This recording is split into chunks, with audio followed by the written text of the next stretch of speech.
कुंभमेळा हा आपल्या सगळ्यांकरता महत्त्वाचा आहे. त्याचवेळी पर्यावरणही महत्त्वाचं आहे, झाडे महत्त्वाची आहेत.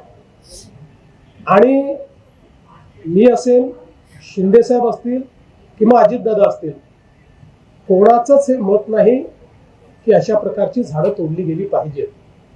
मात्र याच्यामध्ये एक गोष्ट आपल्याला लक्षात घ्यावी लागेल.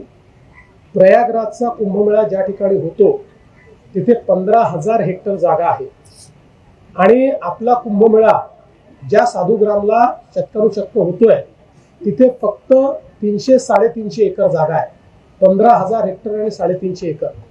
आणि ही जी काही झाडं आहेत, आपण जर 2015-2016चा गुगल मॅप बघितला त्यातलं कुठलंच झाड आपल्याला दिसत नाही.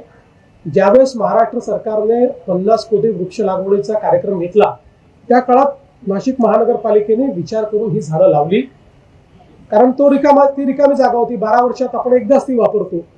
आता ज्यावेळी तिथे साधुग्रामचा विचार झाला त्यावेळी साधुग्राम तिथे तयार करता येत नाही, कारण डेन्स अशा प्रकारची झाडं झालेली आहेत. आणि म्हणून आता हा प्रश्न निर्माण झालेला आहे.